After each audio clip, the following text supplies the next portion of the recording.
Good evening. I'd like to call to order this meeting of the Middletown Township Board of Supervisors. Would everyone please stand and join me in the Pledge of Allegiance?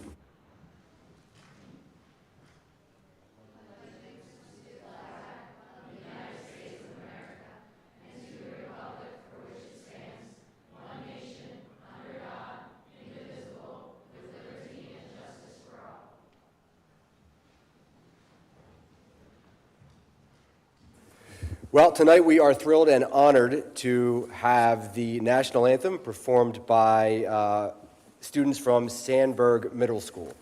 Carl Sandburg Middle School a cappella choir is a new group formed by choir director Ed Tamanini.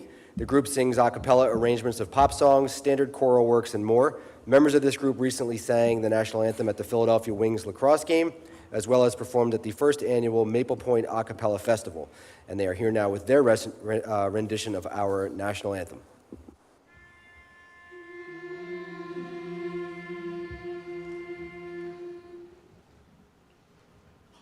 Oh, say, can you see by the dawn's early light what so proudly we hailed at the twilight's last gleaming, whose broad stripes and bright stars through the perilous fight o'er the ramparts we watched were so gallantly streaming, and the rocket's red glare, the bombs bursting in air, gave proof through the night that our flag was still there. Oh, say does that star-spangled banner yet wave o'er the land of the free and the home of the brave?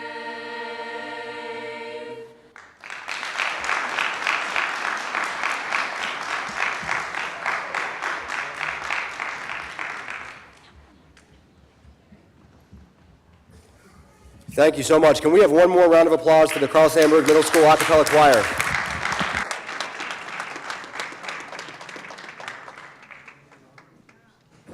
Great job. Thank you so much.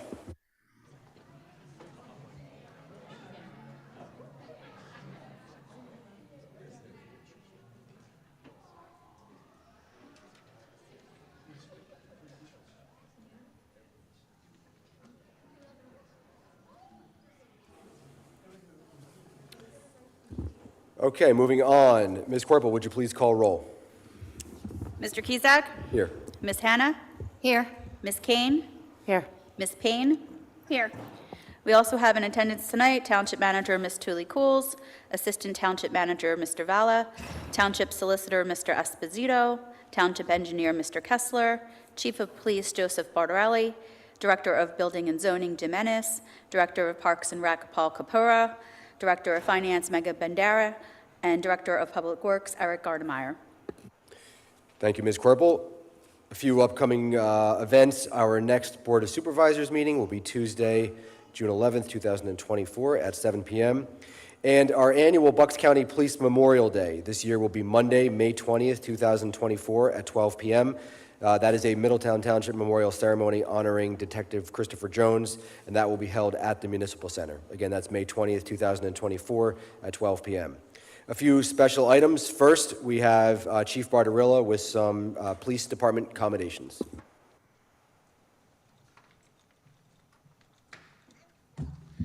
Good evening, Mr. Kizak, fellow board members. We're going to recognize three excellent individual pieces of police work, and then we're going to do a few recognitions for years of service. So first, I'm going to start with our commendations. I'll call up Sergeant Mark McLeod.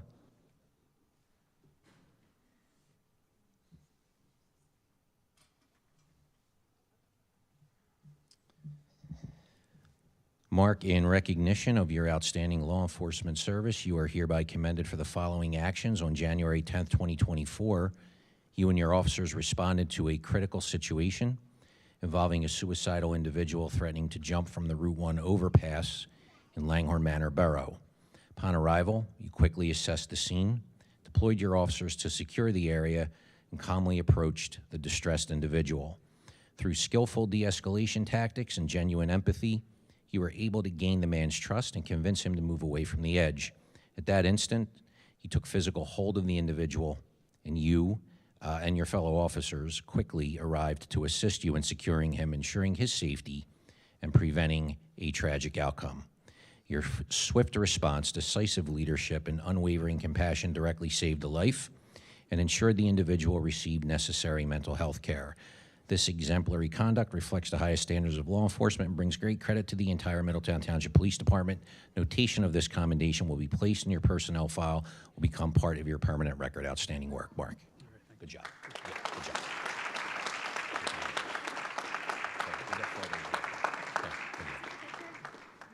Mark. We will after, too. Yeah, yeah. That'll sound good. Thank you. Okay, good job. All right, next we'll have Officer Dave Berry.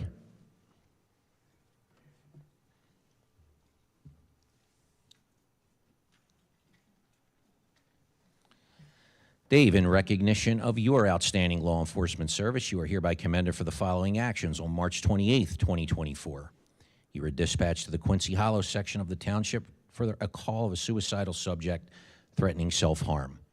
Upon arrival, you learned the individual was armed with a knife and had already self-inflicted injuries.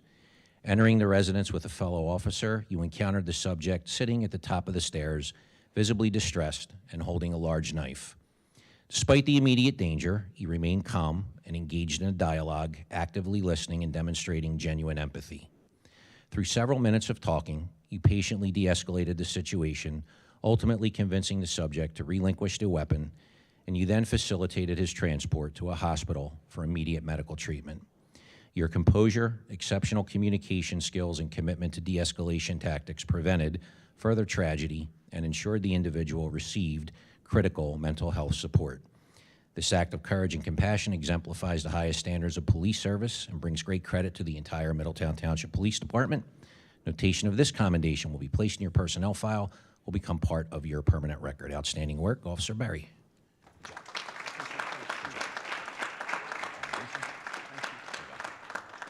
get a photo.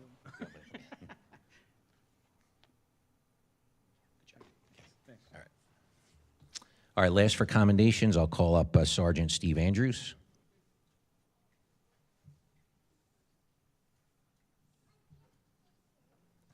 This commendation's also for K-9 Jester, but he's not available right now, so. All right. In recognition of your outstanding law enforcement service, you are hereby commended for the following actions. On Sunday, February 18th, 2024, at 12:42 a.m., you responded to a call of a vehicle theft in progress in Langhorne Manor Borough. You learned of a vehicle pursuit involving this incident initiated by another police department on Route 213 in South Flowers Mill Road. Suspects in the vehicle crashed and fled on foot into a wooded area. Officers from a neighboring department chased and apprehended one suspect while you retrieved your partner, K-9 Jester, pursued the other suspect on foot.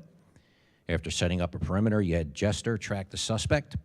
Jester located the fleeing suspect moments later, hiding in the rear of a shed. Jester secured a bite grip on the suspect's arm, pulled him from behind the shed, allowing you to take control and handcuff him.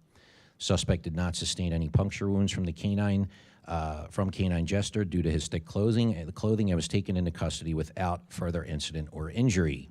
The vehicle the suspects crashed had been stolen by them earlier in the day. Both suspects were charged with vehicle theft and other related offenses. The actions of you and your partner, K-9 Jester, reflect the highest standards of law enforcement, bring credit to the entire Middletown Township Police Department. Notation of this commendation will be placed in your personnel file, and Jester's personnel file, too, will become part of your permanent record. Excellent work, Sergeant Andrews. Good job,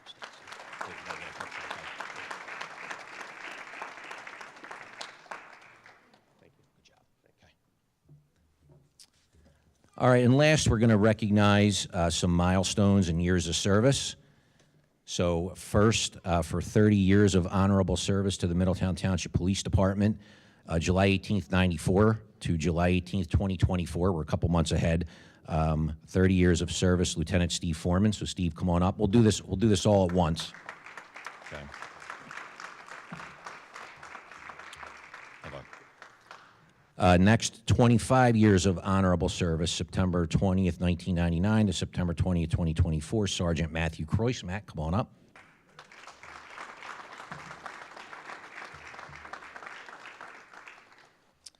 "25 years of honorable service, Officer Mary Alice Felt, May 17th, 1999 to May 17th, 2024. Come on up, Mary.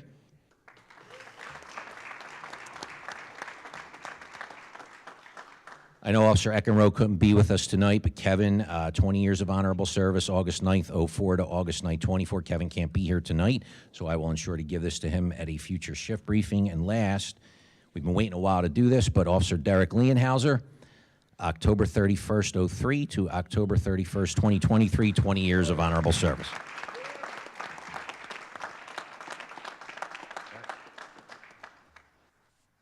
Steve? Matt? Thank you, Chief. And Mary?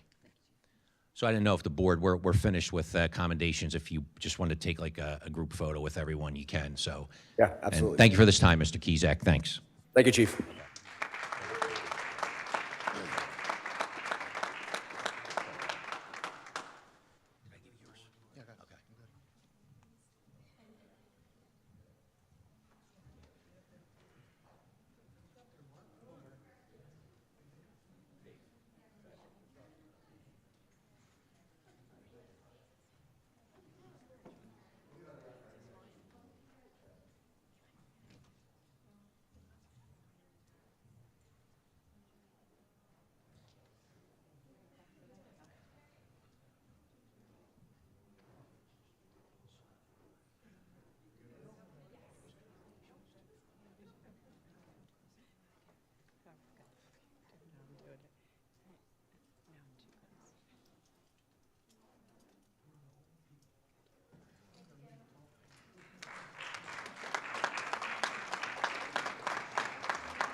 Thank you again, Chief, and thank you to all the officers for their dedicated service to our community. Next on the agenda, we have one more special item, and that is a proclamation recognizing the Department of Public Works Week in Middletown Township. The proclamation reads as follows. Whereas public works infrastructure is above, below, and all around us, we are able to have clean water, safe streets, efficient traffic, and livable communities because of public works. And whereas public works professionals focus on infrastructure, facilities, and service that are of vital importance to sustainable and resilient communities and to the public health, high quality of life, and well-being of the people in Middletown Township. And whereas these infrastructure, facilities, and services could not be provided without the dedicated efforts of public works professionals who are responsible for rebuilding, improving, and protecting our roads, public buildings, and other structures and facilities essential for our citizens. And whereas it is in the public interest for the residents of Middletown Township to gain knowledge of and maintain an ongoing interest and understanding of the importance of public works and public works programs, and now therefore be it proclaimed, do we, the Middletown Township Board of Supervisors, this week of May 19th through May 25th, 2024, as National Public Works Week as designated by the American Public Works Association, Middletown Township Board of Supervisors proclaim this day the 13th day of May, 2024. And I just want to personally acknowledge Eric Gartenmeyer, our Director of Public Works, and all the members of your department for everything you do for our township and our community every single day. We really, truly appreciate it. We could just give a round of applause to the Public Works.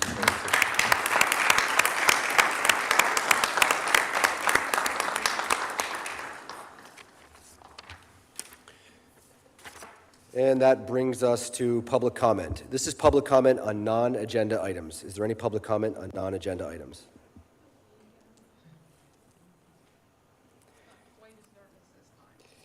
Yes, ma'am, and if you could just please state your name and address when you come up to the microphone. Sure thing. Thank you. A little short here. Doris Bauer, or Dory Bauer, live at 18. Stop it. I live at 1821 Langhorne Yardy Road. Don't know why we're getting feedback. Doesn't like me. Anyhow, I'm here again because Sorry, PENDOT. apologies for the technical difficulties. We're going to switch out the microphone for you. Can't touch the thing without it freaking out. Okay, thank you. PennDOT. Anyhow, they're starting to put the nice neon spikes in the properties all along Langhorne Yardy Road and Woodburn Road. I'm just wondering, when are they going to put up some signages? Because I know Bridgetown Pike is going first, Bridgetown Pike and Langhorne Yardy Road, the roundabout or circle, whatever you want to call it, so people have a heads up because there's a lot of traffic that goes through that area. And I'm already hearing beeping horns and everything now, so I just want to ask you to ask them, start putting up signages saying, on this date approximately, the road will be closed. Or take this route, people are going to be furious. I just want to let you know. And I still like to know when we could possibly have a meeting with PennDOT. I want to say PICO, but anyhow, PennDOT, so we can have an idea of what, because there's spikes that are for the widening of the road on our property. And then in the middle of my lawn, they have other spikes put in. I just want to know what they're thinking because nothing's really being communicated to the people. And a lot of the people that are going to be impacted along those roads are starting to get really mad. So just to cut it before they get too mad and start showing up here in force, just have a meeting.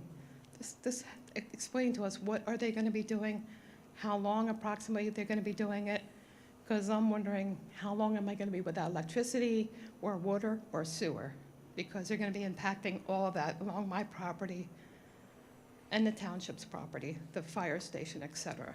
So that's all I just wanted to ask and maybe kind of get a meeting together sooner than later before everybody starts going on vacation for the summer, et cetera. Because I know it's coming up around August that they're going to impact my intersection, which is funny because the elementary school should be opening and we're going to have even more traffic coming through that intersection area. Sorry, nervous. All right, Thank you very much. We appreciate it. thanks for your attention. We can certainly, you want to take this one? Yeah, I'd be happy to address some of your comments. I know we had interacted very briefly. I was just on a call today with PennDOT and their contractor. They are doing some staking, as you mentioned. So what you're seeing in your lawn, there's some stakes that represent the actual construction, and then there's some that are further in that just represent simply the construction zone. That doesn't mean there's actually going to be actual construction. That's just kind of their official limits. But we can make sure that they do communicate with you directly. I'm more than happy to follow up with that. We are expecting probably in the next 30 to 45 days to see some construction movement out there. There are some folks out there doing staking. They're getting some materials staged in the Core Creek Park area. But we did communicate with them just today about the need for some signage. There's not going to be extensive road closures. You might see some lane closures, but they are planning to keep traffic open for the majority of the project. There is going to be probably a 60-day period where the Bridgetown Pike approach is closed, and we're making sure that there's communication with emergency services well ahead of time before that happens. Sure. And we'll make sure that we follow up with you. Because I was getting concerned, they put the spike in the middle of my lawn, and I'm like, they better not be sloping our property out to the road, because we're going to have cars in our front yard. We want the hill that's existing there now to be remaining, but of course further back. But that's all, I just got a little freaked out. Yeah, no worries. Confused. We'll make sure they connect with you directly, Dory. Because, thank you. All right, thanks for your time. Thank you very much. Any other public comment on non-agenda items? Yep. And please just state your name and address. Good evening, Lance Segers, 98 Queen Lily Road, Levittown. I apologize, I didn't look at the agenda before I came. I just knew the meeting, and I had saw previous agenda items in the media that I wanted to come and make comment on. First, I wanted to talk about the trash service you guys put out for bid. I just saw some comments from, I don't know which particular board members, discussing or advocating for a certain trash pickup, the one day a week. I felt like maybe those comments should have been withheld until we get bids instead of advocating for a certain point prior to knowing what the bids look like. Because of those things certainly start to affect quality of life issues in Middletown Township, especially when we start reducing services for the citizens. And then we start to begin to look like neighboring townships which I felt like Middletown has a better quality of life sometimes because we do have these services. The second thing I wanted to talk about was the consideration of the single-use plastics ban, which I know other townships have adopted that. I understand that's what their citizens felt like it was appropriate for their boards to do. I understand there was research presented. There are certainly, and I understand the environmental board can cherry pick whatever research they want to. However, there is other research out there that goes against what our environmental committee has presented. I certainly feel like we have federal agencies as well as state agencies that are above this board that can certainly make those decisions for the citizens. I think each individual citizen has the opportunity when they go to a restaurant or a grocery store or whatever place, they can make those decisions for themselves without the government overreaching and telling us, hey, if you go to a restaurant, you can't have a plastic straw. When I certainly can do that myself and say, hey, can I not have a straw? I'll just drink straight from the glass. So those are things I wanted to address as you guys are considering all of these things in the future. Okay. And thank you, board, for your time. Thank you for your comments. Certainly, both of those topics will be discussed more in the coming months. The single-use plastic issue is currently being investigated, I would say, and the trash contract has actually, we just sent the bid documents out, so we should be hopefully having more information and more discussion about that in the future. So, thank you very much. Any other public comment on non-agenda items? Mr. Kizek, we do have one individual joining via Zoom that I'm allowing to speak now. If you can hear us, Mr. Henderson. Great, thanks. Hello, can you hear me? Yes. Okay, good evening. Thank you, Board of Supervisors, for allowing me the time to speak.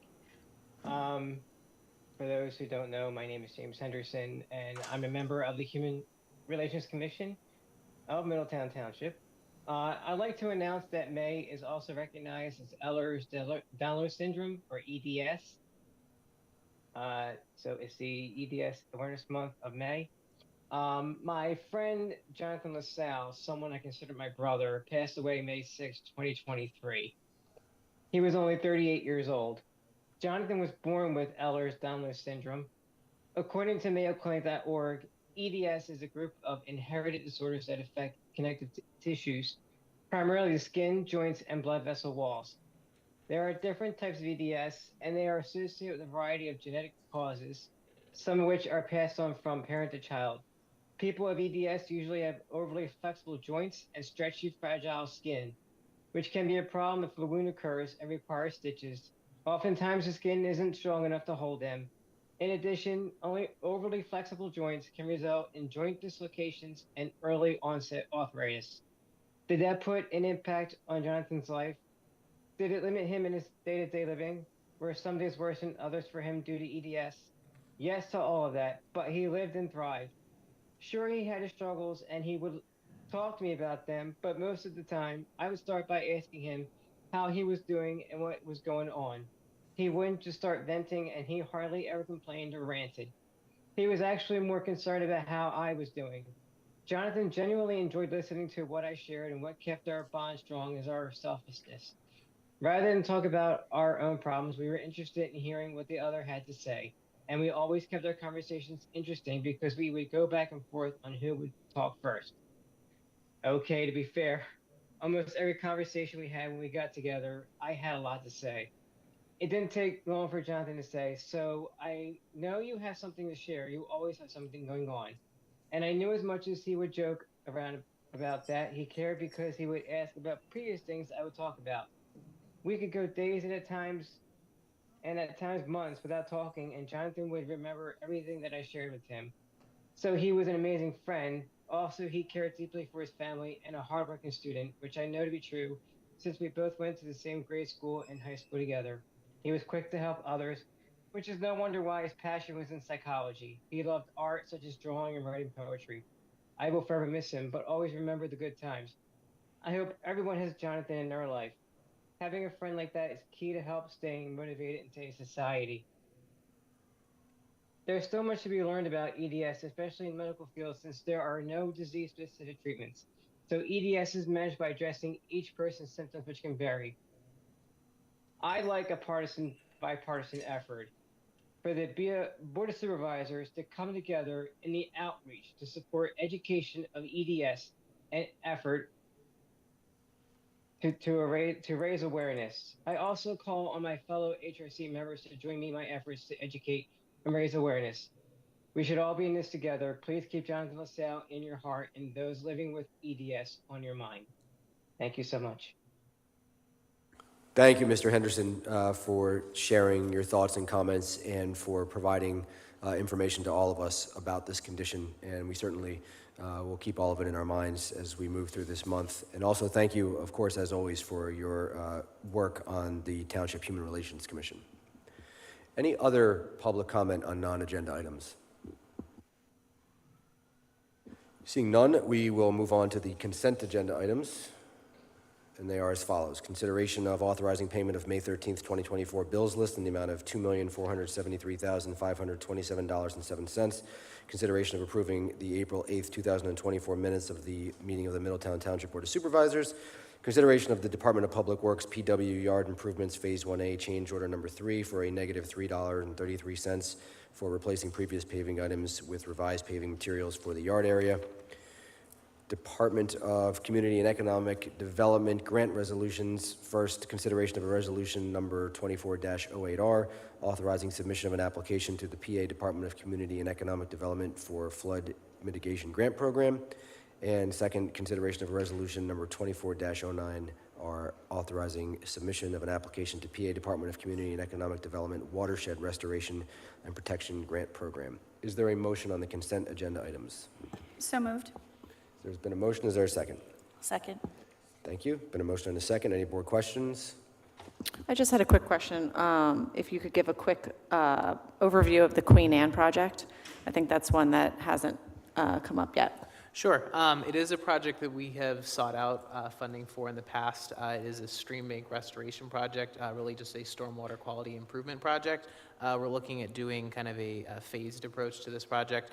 We're hoping to pair up a couple of grant opportunities, which we'll be talking about later on this agenda. Thank you, Ms. Kane. Thank you, Mr. Valla. Any other board questions? Any questions from the public? Seeing none, all those in favor say aye. Aye. Opposed? Consent agenda items carry 5-0. Next on the agenda, consideration of Oxford Rehabilitation and Healthcare Center Building Addition, preliminary and final land development approval, TMP number 22-021-049-001-001, S/LD number 23-9 in the RC zoning district. Yes, sir. Good evening. My name is Brian Spray. I'm with Civil Environmental Consultants. We're right down here off of Maple Ave. We're here to... Sorry, hold on one second. We're having microphone issues tonight, apparently. Want to go back to the other one?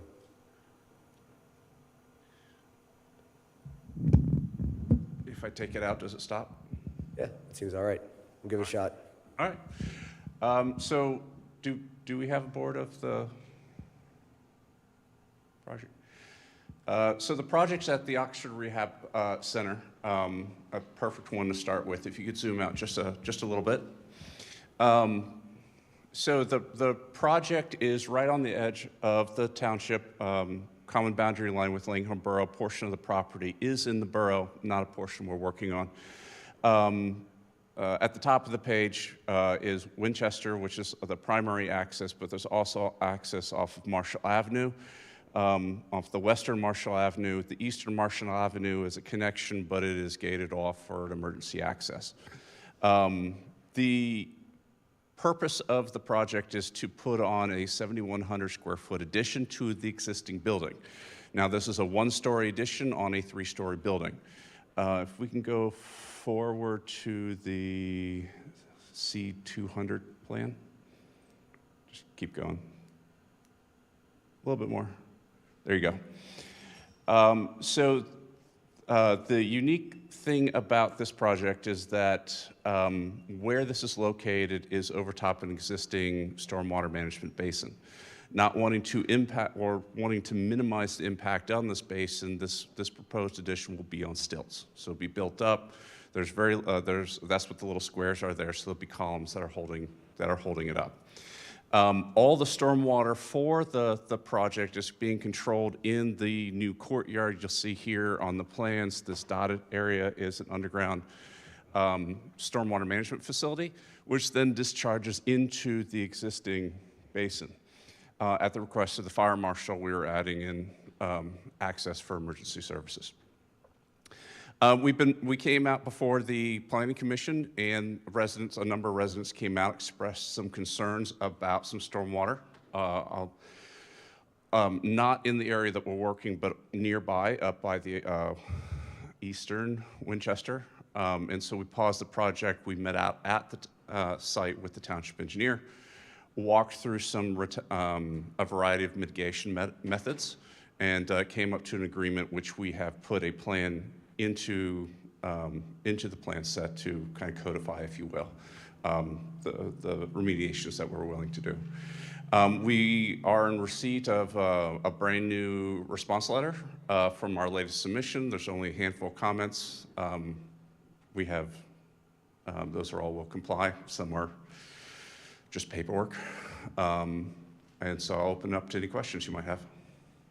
So let me, if I can, just sort of summarize so if I understand it all correctly. So there will be an increase in impervious area, but you're offsetting that by building the project on stilts, and then you'll have this underground stormwater management system that will essentially make this the net neutral in terms of impact. Is that fair? That is fair. So that we are required to meet, reduce, or at least match the way things are today. So when we started the project, we had a right to know request to get information on the basin, and it's old enough that there isn't any. So we, in working with the township staff, we decided the best thing to do is just not touch it. And so we have put everything in. All of our proposed work goes into that central basin, and which will mitigate our peak rate. It mitigates our water quality, and then discharges back into the basin. I'll say that there's a slight reduction, but it's very slight. So if you're standing out there by the naked eye, you wouldn't notice it. Thank you. Any questions by any board members for the applicant? No, Mr. Kessler. Any comments? I know it sounds like you've reviewed it. You've reviewed the issues that the residents have. Do we anticipate the updates will mitigate some of those issues that they raised? We do, yeah, and to the applicant's point about the meetings we had, while they're putting together their plans, following the Planning Commission feedback and the recommendations, the walkthrough that you mentioned, we had a memo put together dated February 27th, 2024, and that really outlines those items that they're able to help address in kind of the larger neighborhood area of the project. And as mentioned, those are really kind of the issues of stormwater in that wider neighborhood, not necessarily in the project area, but they're working with the township to, as a whole, try to address kind of the general area with some of the stormwater issues.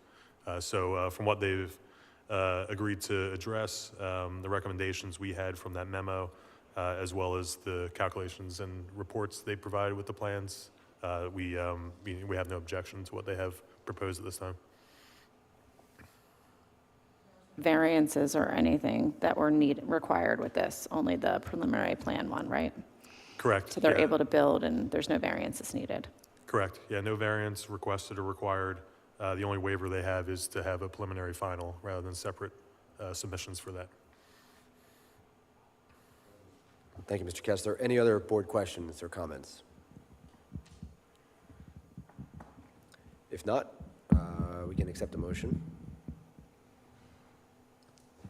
I'll make a motion to grant preliminary and final land development plan approval for Oxford Rehab and Healthcare Center Building Addition, 300 East Winchester Avenue, SLD number 23-9, with the following conditions. 1, applicant shall comply in full with all requirements of the Middletown Township subdivision and land development ordinance and the Middletown Township zoning ordinance unless relief was granted by a body having jurisdiction. Number 2, any remaining review comments shall be addressed in full. Number 3, applicant will comply with the recommendations, solutions to existing stormwater drainage issue as noted in the Township Engineer's Memorandum, dated February 27, 2024, regarding the site meeting that took place between Remington and Vernick engineers, the applicant's engineers, Brian D. Spray, PE principal, civic and environmental consultants, Inc., and the representatives from Oxford Health Center. Thank you, Ms. Corporal. Is there a second? I'll second. Thank you, Ms. Payne. There's been a motion and a second. Are there any board questions at this time? Seeing none, any questions or comments from the public? Seeing none, there's been a motion and a second. All those in favor say aye. Aye. Opposed? Carries 5-0. Thank you very much. Thank you very much. One point of clarification, I didn't hear anyone say anything about the waiver request. Was that included? Was? That was just for to waive preliminary, yeah. All right, excellent. Thank you very much. Next on the agenda, consideration of lease surrender agreement with Premier Media LLC. Mr. Esposito. Thank you, Mr. Cusack. So the board has in front of it a lease surrender agreement for a lease that it has with Premier Media LLC. It's for the property that's located at the corner of South Flowers Mill Road and Business Route 1. If you recall, that was for the monument billboard display there. The right to use a right-of-way for that billboard has been under litigation for the past few years. The Commonwealth Court decided a few months ago that the monument billboard was not permitted in the right-of-way due to specific language in our ordinance. The lease had a contingency that the billboard was a permitted use. As now that ruling overturns that, the Premier Media LLC has decided to terminate the lease. This agreement just confirms that termination. And as everyone might have already noticed, the billboard was taken down a few weeks ago. Thank you, Mr. Esposito. Yeah, I mean, I think just for very brief background for any residents who are not familiar with the issue, this billboard was not owned by the township, but it was on township property. There was a lease agreement. The owner of the adjacent property ultimately took that into litigation. It was the owner of the billboard, the advertising company, Premier Media, that ultimately litigated that case. And based on the outcome of that litigation, has to take down the billboard, and it's already come down. So this is really more or less a formality for the township terminating the lease agreement. Yes, we were just kind of along for the ride since it was our property. Right. Okay. Thank you. Any questions or comments from any board members for Mr. Esposito? If not, we need a motion. Is there a motion? I make a motion to authorize the Middletown Township Manager to execute the lease surrender agreement with Premier Media LLC in order to property terminate the lease dated June 15th, 2020 between Middletown Township and Premier Media LLC for the property located at the northeast corner of South Flowers Mill Road and Business Route 1. Thank you. Is there a second? I'll second. Thank you. There's been a motion and a second. Any board questions? Any questions from the public? Seeing none, all those in favor say aye. Aye. Aye. Aye. Opposed? Carries 5-0. Thank you, Mr. Esposito. Next on the agenda, consideration of authorizing drafting an advertisement of an ordinance to prohibit parking on Highland Park Drive near tributary to Mill Creek. Mr. Vala? Good evening, Board. Before you tonight is a request that comes primarily by way of the Public Works and Police Departments, both of whom we got to celebrate tonight. So in this very specific area, I do have it pulled up on the screen here. You'll notice kind of adjacent to the Public Works facility, there's a Highland Park entrance, it's labeled, that goes right onto Highland Park Drive. And for those who are local to the neighborhood, it's between Hollow Road and Harvest Road. There's a tributary that runs through the bulk of the Highland Park neighborhood. On Highland Park Drive, there's an access point to that tributary that is critical for our Public Works Department to access that township-owned property and to properly maintain it. And of course, as we know that if they aren't able to do that on a regular basis, it could potentially lead to flooding issues and things like that that we obviously want to avoid. There have been a couple of occasions they've reported to us of vehicles blocking this access point. And the recommendation from the police department was to have a very focused parking restriction. Really, we're talking about 150, 200 feet maximum. And there's two residential properties on either side of this that if the board would like, we can certainly notify them. But we feel ample parking throughout the rest of the neighborhood, and it's a very small area for obviously an important purpose. And we did bring this to the Traffic Commission via email. It came up after their last meeting, and there was no negative feedback about their recommendation. So the Citizen Traffic Commission is recommending moving forward? Correct. It was not discussed at the April meeting. It has since come up after that meeting, but we did pose the question to them via email, and there was no concern expressed. And so what we're looking for tonight is just approval to advertise the proposed ordinance, correct? Yep, so any ordinance needs the two-step advertisement and then subsequent actually enacting the ordinance. So this is simply phase one. Like I said, we can certainly notify the neighbors if the board would like to. And then it'll go out to the newspapers, and at either probably the June or July meeting, it'll come before the board for enacting. I think we should probably notify those neighbors that will be most affected. I think that makes sense to do that. Certainly. It's consistent with what we've done in the past in similar situations. Is it premature to talk about what the signage will be, or what the penalty or enforcement mechanism will be, or any of that? Sure, so the penalty will be consistent with any other township parking ordinance. I believe we elevated it to $25. Don't quote me on that. I know that was just talked about back in the fall. And the signage will be no parking between signs, so we're proposing that the ordinance be written essentially between the property lines of those two adjacent neighbors. That way it's specifically for that access point. Got it, thank you. Any other questions from any board members for Mr. Valla? Seeing none, I can accept a motion to authorize. I move to authorize the township solicitor to draft and advertise an ordinance amending Chapter 470 of the Middletown Township Code of Ordinances to prohibit parking at the tributary access point on Highland Park Drive between 88 Highland Park Drive and 100 Highland Park Drive. Thank you, Ms. Kane. Is there a second? I'll second. Thank you, Ms. Payne. There's been a motion and a second. Any board questions? Any questions from the public? Seeing none, all those in favor say aye. Aye. Aye. Opposed? Carries 5-0. Thank you, Mr. Valla. Next on the agenda, consideration of authorization of a contract with Durham School Services LP for bus services for the summer recreation program. Mr. Copera. Good evening, Mr. Chairman and fellow board members. The Park and Rec Department is before the board tonight asking to execute a contract with the Durham School Services contract. As background, we've done this process for many years, dating back to 2005. We've been busing children all the time during the summer rec program. Our regular median average is between 20 and 22,000, and we were concerned when we met in January that if we ran up to the 23,200, we'd have to go to bid at a much later date. So it was just a prudent management step on our part to go out to bid right away. The number came in very favorable and in line with everything else, so it was 21.8. So technically, we did not have to go out to bid, but you don't know that, and if we didn't know that till now, it's panic at the disco when you try to do it, right before camp starts on June 17th. So with that, we have this is all budgeted. It's a normal part of our process. It is part of our 04-452-450 budget line. I remembered it for you. I would just ask the board to make a motion. If they have any questions for me, I'd be happy to answer them.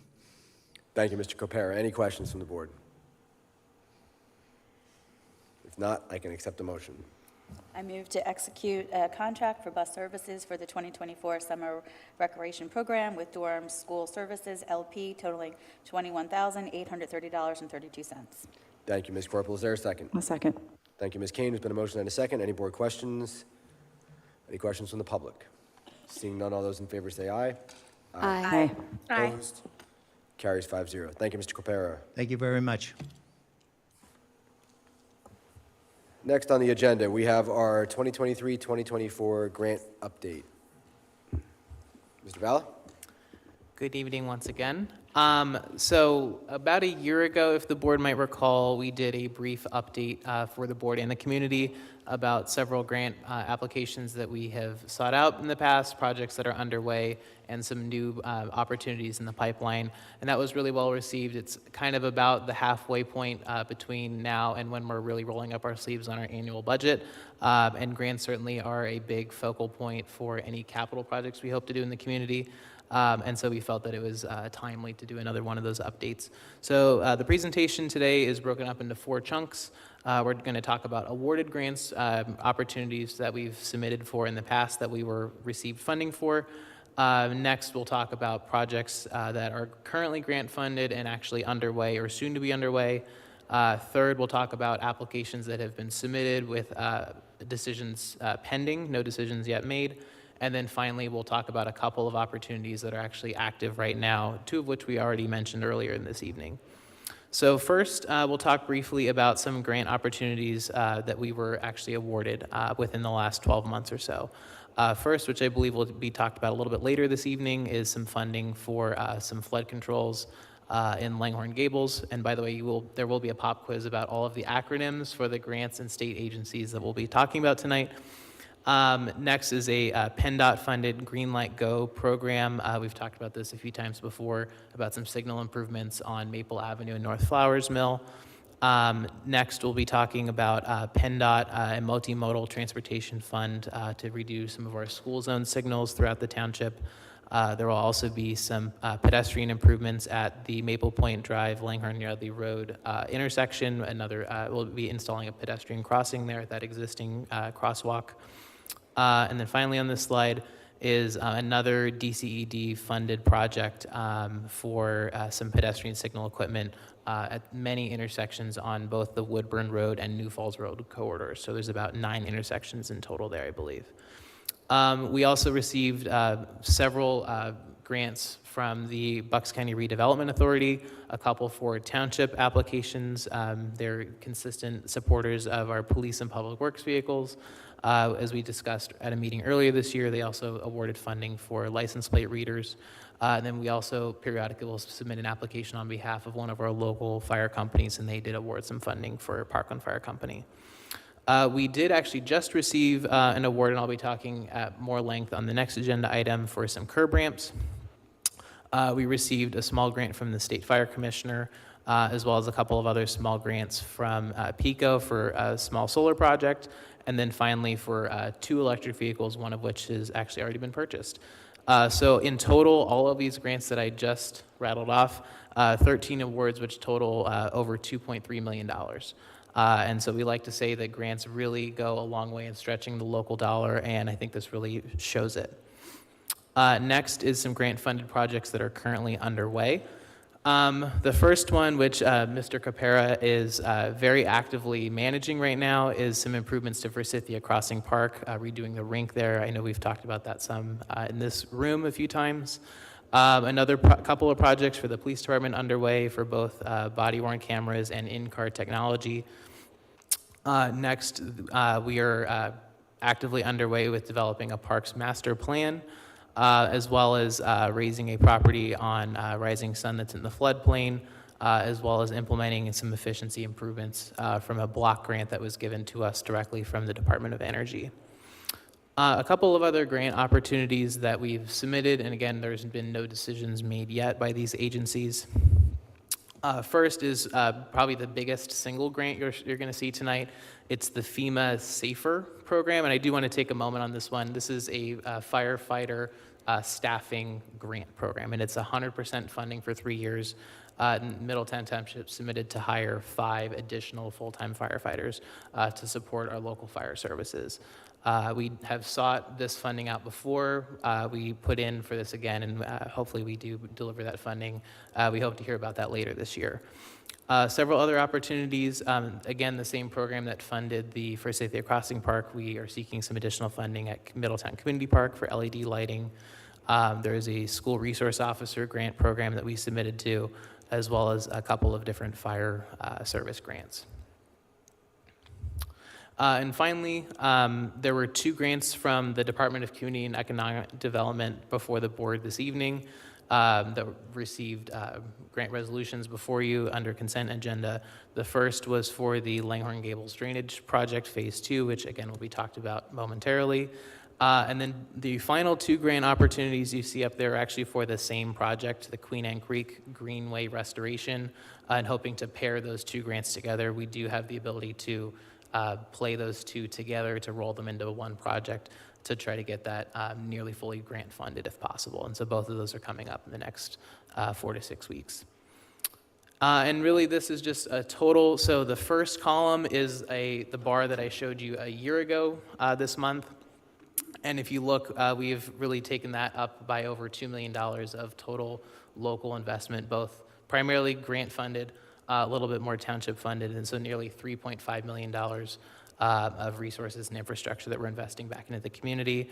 And then you'll see at that last bar on the right with those grants that are still outstanding. Obviously the firefighter hiring one is the largest single one in that, but nearly about $4 million all grant funded that's in the pipeline.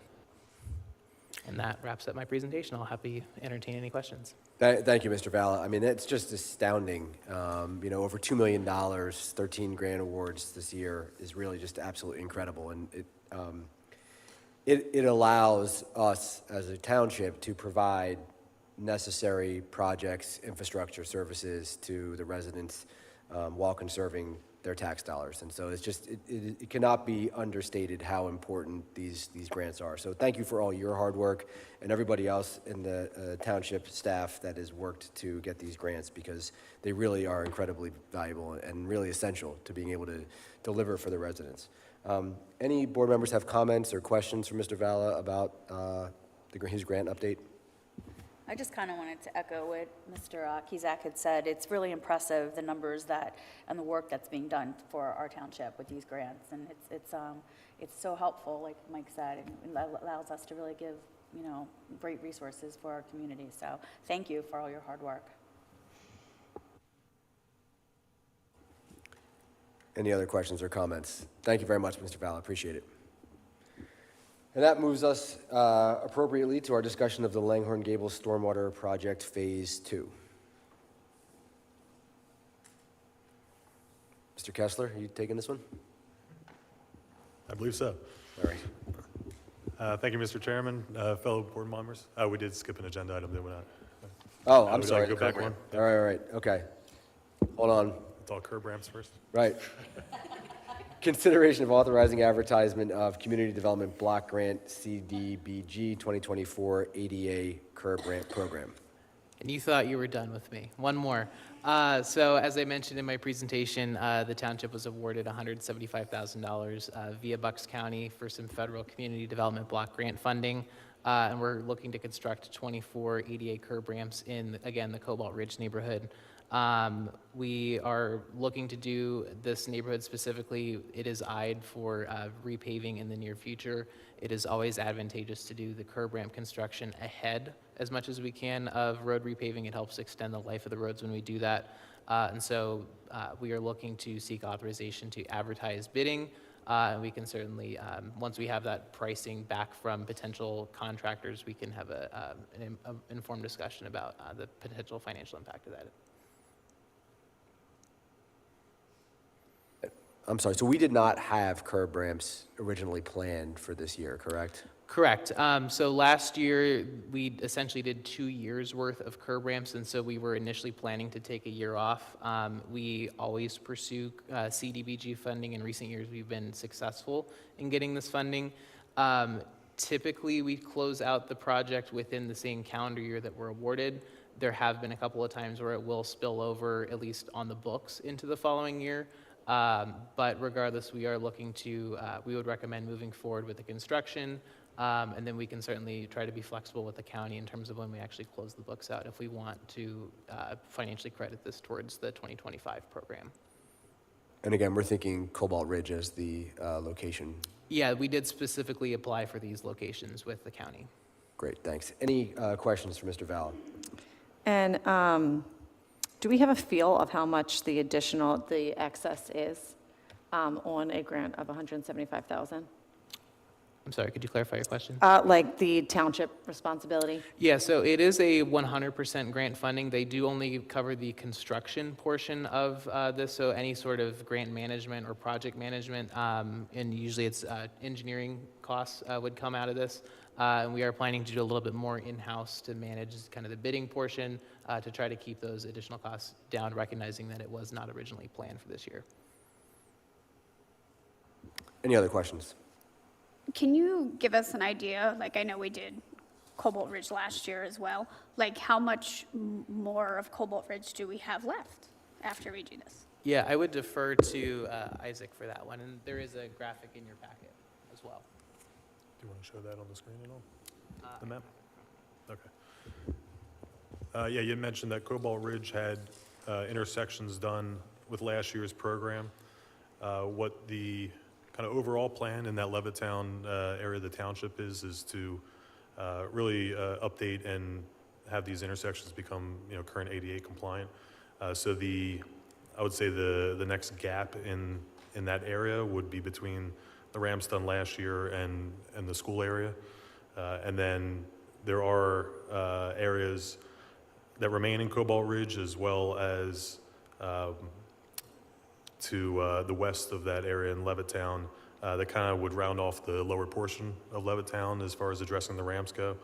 And that would, as Nick mentioned, allow for the road program when it starts to repave those roadways to really do all that in one shot, or at least kind of the neighborhood in one shot as it moves through the Levittown portions of the township to address the roads.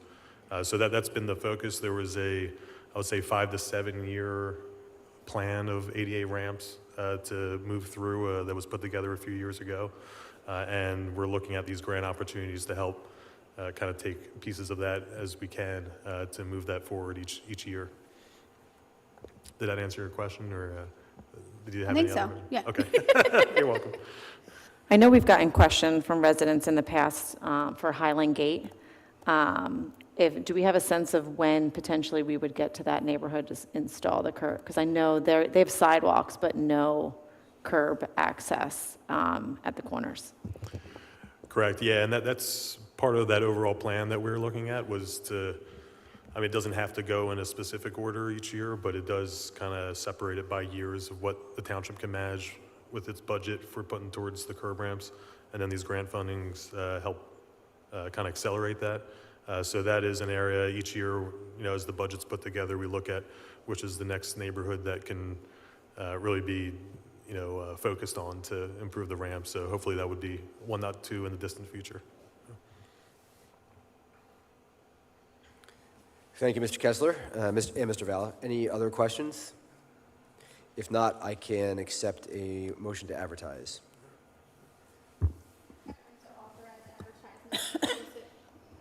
To solicit bids for the 2024 CDBG ADA curb ramp program. Thank you, Ms. Payne. Is there a second? I'll second. Thank you. There's been a motion and a second. Any board questions? Any questions from the public? Seeing none, all those in favor say aye. Aye. Aye. Aye. Opposed? Carries 5-0. All right, now we move on to the Gables. Mr. Kessler. My pleasure, Mr. Chairman, fellow members of the board. We wanted to provide an update on the Langhorne Gables Drainage Improvements Phase 2 project. The Phase 1 portion of the project as a whole was completed a few years ago, and the Phase 2 was intended to kind of continue on to install stormwater infrastructure, being pipes and inlets, and allowing the roadways and those properties right adjacent to the roads to drain effectively. That area of the township, majority of it does not have much in the way of any stormwater pipes and inlets. There are pieces of it that are connected in various ways, but this really took a holistic approach at addressing some lacking infrastructure in the neighborhood. If you recall, it was 2022 when a lot of that was being put together. The meetings we had with the neighborhood, with the public, and got feedback from the residents really rounded off the scope of what we were looking at as far as the project as a whole. That led to, when it was bid, with the full design plans, did exceed the budget that we had for that year at the time. So working with staff, we revisited how to best approach trying to fund and have this project come to fruition. As Nick mentioned with the grants, this project specifically received an awarded grant for $744,000, which is a fantastic amount, but it doesn't quite get all the way there for the project. So we looked at updating the cost for current industry costs for these types of projects from a year plus ago, as well as the base bid, and there were 2 alternates originally put together for the project.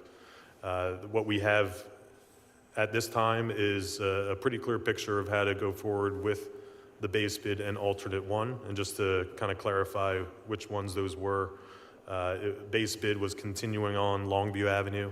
Buttonwood was where the phase 1 had left off, and it would go up to Jefferson Avenue. It also includes a small portion at the dead end of Adams, if you know the dead end up on the northwest end there. Alternate 1 was the area that is kind of between Clay Avenue and Fur Avenue. There's a system that was put in place years back that needs some definite attention and improvements to solve some issues in that area. The alternate 2 I mentioned, which is not at this time included with the project for its next stage here, is an undersized drainage system that's in part of Adams Avenue and Harrison. And while it's needed at some point, the really flood mitigation effort of the project is that base bid and alternate 1. So alternate 2, at least at this time, would probably have to be revisited at another time. The reason that one's not included is overall, the goal is to have the total project remain within a $1.5 million cost range. As mentioned with the grant funding and then some of these other grants, we'll hopefully hear good news about those. And the next step then would be to plan, budget accordingly for next year to really have the construction and the bidding go out and ready to put something together. So we realize folks in the neighborhood received letters about the grant funding coming in, about the project as a whole. Definitely still a priority project for the township, but not quite ready to put shovels in the ground quite yet. It still has a little bit left to go to get all the funding and matching lined up so we can go out to bidding. And this time when the bids come in, we'll be prepared to recommend an award to move forward. Thank you very much, Mr. Kessler. Any questions or comments from the board? And essentially, we're redoing the underwater storm piping, essentially making it bigger to help, and then also updating, I know we get a lot of questions from the residents in Langhorne Gable, so maybe just if you could give a couple of specifics as to, what exactly we're doing, I think it'll be helpful to have them in case they're watching. Yeah, absolutely. And I mentioned the way it's kind of separated into portions on the project. So that base bid, which was Longview Avenue for the most part, currently there's really not much pipe and infrastructure there now, a couple at some corners.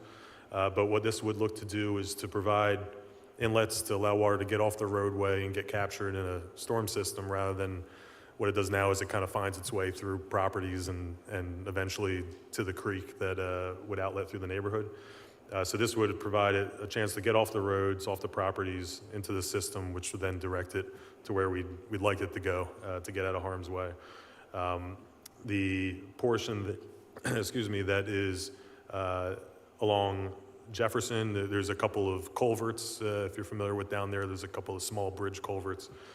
Those are definitely dated and undersized, so it does address a couple of those, and similar to what we had with the phase 1 with Willow, that looked to open some of those sizes to allow water through a little better during those high storm events.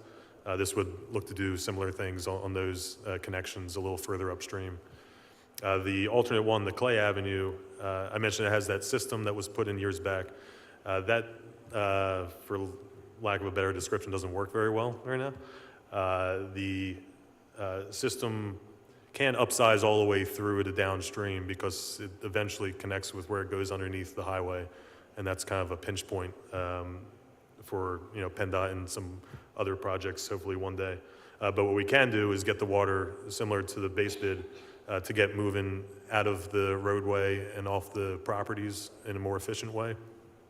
And during large storms, it could still back up a little bit, as it does with some areas in the township, if it just exceeds the capacity. But what's lacking there now is the ability for the water to drain out as quickly as it can if it does back up a bit. And that's what this project is really focused on, is the Gables area, which is kind of a lower lying area of the township, to give those opportunities that the water can get off the surface and get out as quickly as it can, instead of finding ways through people's properties in the area. What kind of timeline are we looking at for that project that you just discussed? Well, I'll preface it with, if there's the grant funding successful and it's able to have the budget planning to kind of go into the next year here, the idea would be to have it bid out right at the start of the calendar year with the approved budgeting. Bidding typically, as you know, takes about a month and a half, so that would be focused on right at the beginning of the year, January in the winter. The idea being that they could get a contract and start work as the latter part of the winter would be winding down. And then the contract itself, it is a larger stormwater project. The contract right now is set up to be about 120 days, give and take. So that would kind of involve the entire thing, and you're looking at, into the spring time to have everything constructed with the infrastructure. The critical issue right now is obtaining the match. So we're applying for those grants. We're hoping that everything will come together as we're doing the budget and moving into next year.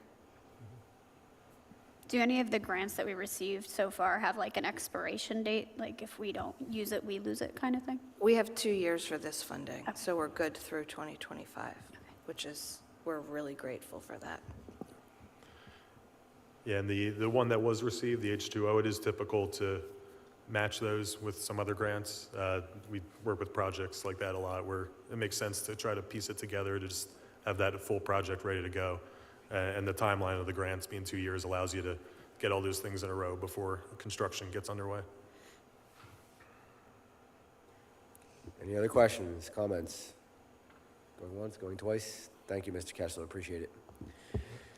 Okay, and that, staying on theme here, moves us on to a discussion of implementation of a stormwater fee. And I will turn it over to Mr. Esposito. So I'm going to start, and then I'm going to pass it off. Great. Gosh, everything we just talked about really shows the board, those people in the audience, our folks at home, just the growing financial burden of stormwater management in Middletown Township. Langhorne Gables is a perfect example of a neighborhood that was built before modern stormwater management. And when you add the increasing severe weather circumstances that we are having, we currently spend about $500,000 to $1 million annually on stormwater projects, and that is just sort of dealing with those things that really need to be addressed. That's not necessarily being proactive. So we have stormwater management on one hand, and we also have water quality on the other hand. Next month, Isaac is going to be giving you a report on our MS4, which is Municipal Separate Stormwater System, and that's all about water quality. I have a visual aid here to show you the RVE recommendation for our MS4 over the next 5 years. That's about $8 million worth of projects. That's not even touching the rest of Langhorne Gables, some of the other areas in the township. And so we have talked extensively, I'm going to probably say maybe each of the last 5 budget years, about the idea of assessing a stormwater fee. And so tonight we're bringing that up just to start having the dialogue in public about that concept. And basically, one of the things that a stormwater fee does is it provides dedicated funding specifically to this area. So it would be a fee that is assessed, and I'm going to let Jim talk much more about the legalities and the specifics. But the process typically starts with appointing an advisory committee. And this advisory committee would begin to work with all of the stakeholders in the community, whether it's, large employers, residents, our EAC, maybe our financial advisory board. And you look at what are the needs. You look at, all the projects, whether it's the $8 million over here, what other things need to be done.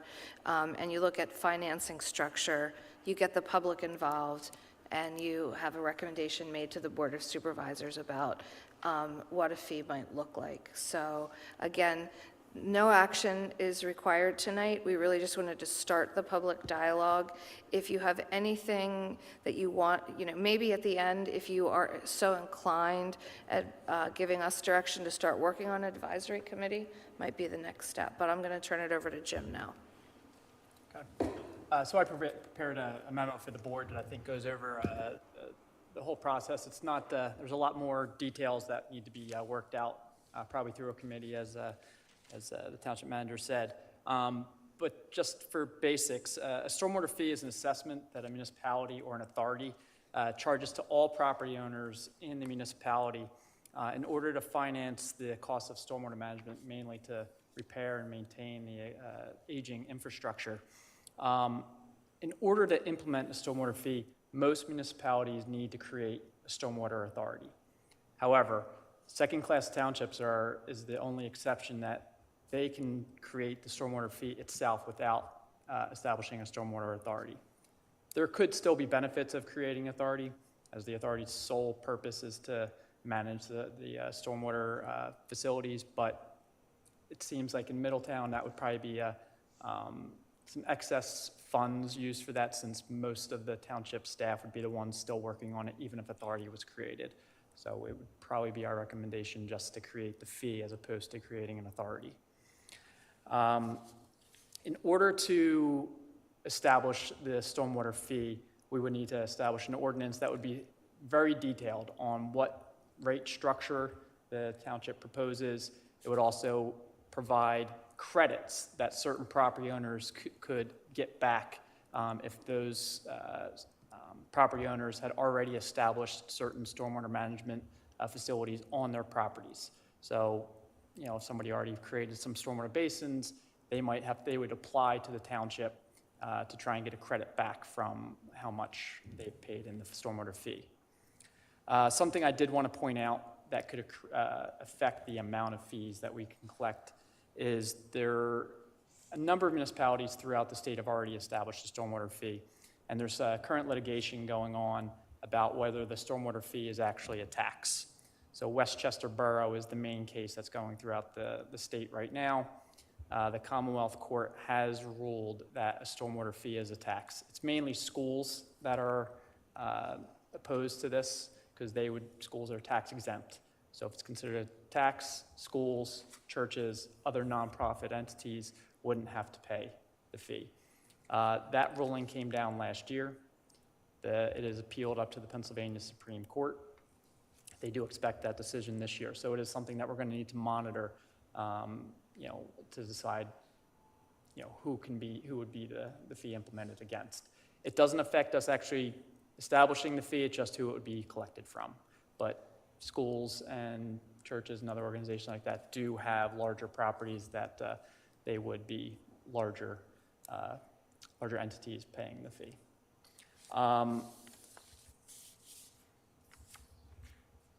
The next steps, we would have to figure out what the rate structure are. I think I provided 5 examples, 5 options for the township to consider.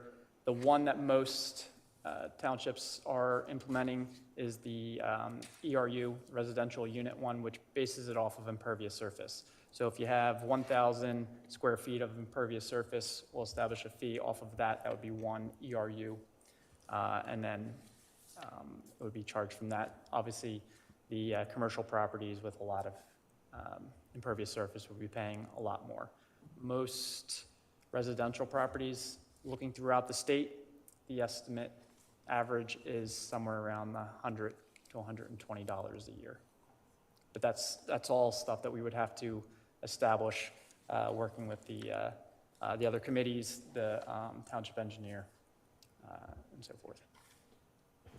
If I could just add too, I put at your spots and on the table for the public, 2 articles, one from the Penn State Extension, which is a real basic explanation of a stormwater fee, and this document from Western PA on developing a stormwater fee. There's a lot of good stuff in there and a lot of good resources showing you what other communities are doing, not just in Western PA, but on the rest of the state.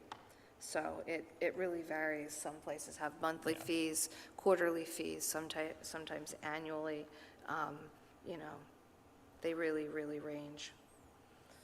But again, the first step would be to decide that you want to move forward to investigate. And if you did want to move forward to investigate, it would be putting together an advisory committee. So I will say that the idea or the concept of a stormwater fee is something that perhaps not maybe discussing in public meetings, but it's certainly something that the Board of Supervisors has been thinking about as long as I've been on the board, and I'm in my second term. And you're right, it's something that sort of comes up in budget workshop sessions every year, the idea or the concept of it. The one thing that I will say with certainty is that we hear over and over again from residents who are dealing with stormwater issues. I mean, it's without question. And what is also undeniable is that we as a township, we struggle to meet the challenge because the infrastructure is aging, stormwater is becoming a larger problem than perhaps it used to be. And it's extremely expensive, as we've seen tonight, in order to remediate, fix, deal with. And so I think, for me, this is something that we should at least start thinking about and investigating. I'll certainly defer to my colleagues as to whether tonight is the night to authorize any sort of formal investigation or the creation of an advisory board. We can do that, but we've also been provided with a lot of information. And so if the board is inclined to take time to consider options before we take any action, I'm okay with that as well. I'll leave it to my colleagues to decide which approach they like best. But I think whether we are taking formal action tonight to start investigating it or just beginning to think about it less formally as members of this board, I think it's a conversation that we should start having with residents, with the community, and begin looking into at least at some point. I mean, I think it makes sense to start the work now. We're going to need it during capital sessions in the summer, so I think it makes sense to start having that conversation, understanding what our options are, because it's, like you said, it's not going to stop, right? We have a lot more projects on the horizon. We know that we're not even doing all of what's needed for Langhorne Gables. So I think it makes a lot of sense. I agree with Dana. Something that we really don't have we're not going to have a choice. We have to address the stormwater management, and I say we move ahead.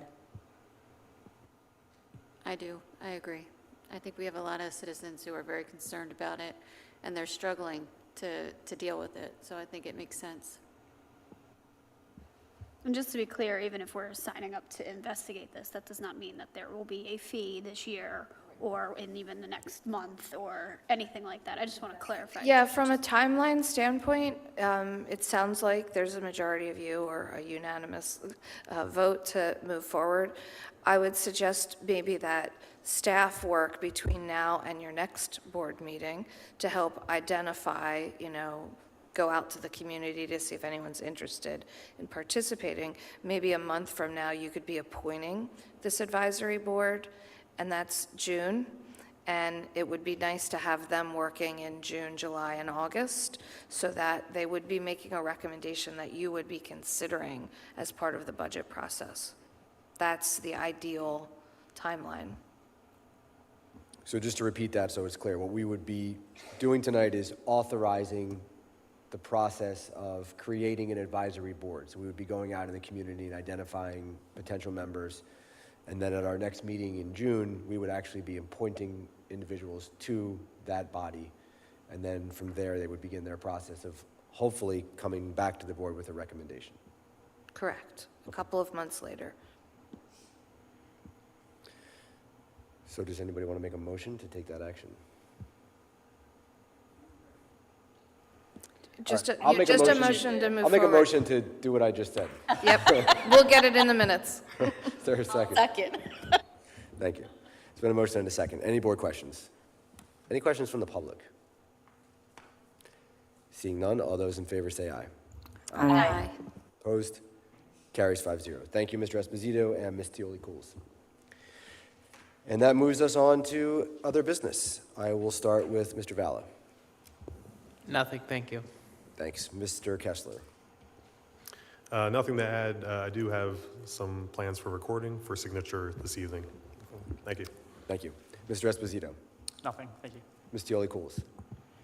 I would just like to introduce that we have a new intern in the manager's office. You'll see in the back of the room, Allie, if you want to wave. Allie is a Villanova Master's in Public Administration student. She's got one more year to go, and we're going to be keeping her busy, and going to make sure she's standing at the podium once or twice this summer to make a project presentation to you.